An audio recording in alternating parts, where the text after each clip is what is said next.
Sailors call it the sucker hole, a false lull in a storm that's really just getting started. Just long enough for captains to start moving their vessels to open water. On Sunday, November 9th, 1913, many on Lake Huron were fooled. But it was common in those days to sort of hang your overcoat over top of the barometer and kind of ignore it. Biggest thing was the ship owners would very much try to urge and coerce and push the captains into making one more trip. The storm that already kicked up Lakes Michigan and Superior, taking nearly 50 lives, merged with another storm to create the most violent storm ever recorded on the lakes. 60-mile-an-hour winds for 16 hours straight. It never relented.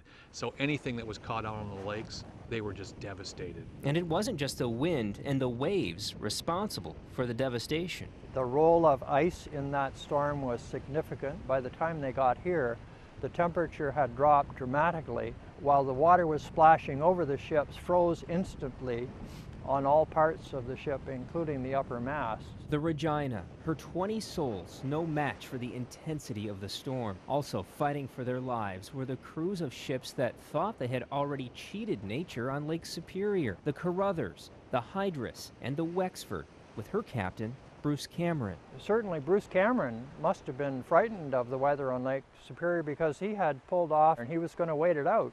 And I think that was a wise decision on his part. And I still believe he, because of being 24 years old and all of the other older folks around him that were going by in their ships, made him think that he didn't want to look like a coward, so he set out too. And that was obviously a great mistake.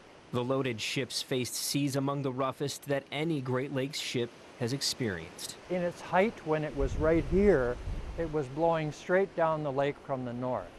So the waves would have had the highest extent that they probably ever experienced, and the greatest fetch from the south side of Manitoulin Island to the shores at Sarnia and Port Huron would have created a tumultuous sea that we could never ever imagine in any other circumstance.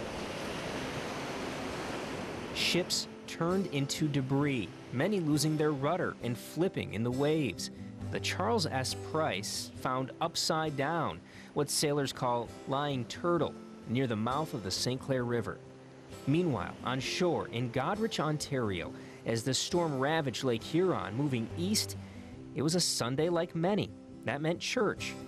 But the Lake Huron port town was about to become ground zero. When people were leaving Knox Presbyterian Church that Sunday morning, when they had gone to church in the morning, the weather wasn't too bad. When they came out, they sunk into a foot of new snow, and it kept getting worse all afternoon. I know that there was other ships that were off of Goderich trying to get in. The Turret Cape was trying to get in there as well, because I interviewed a kid that was on board who was then 90 when I talked to him.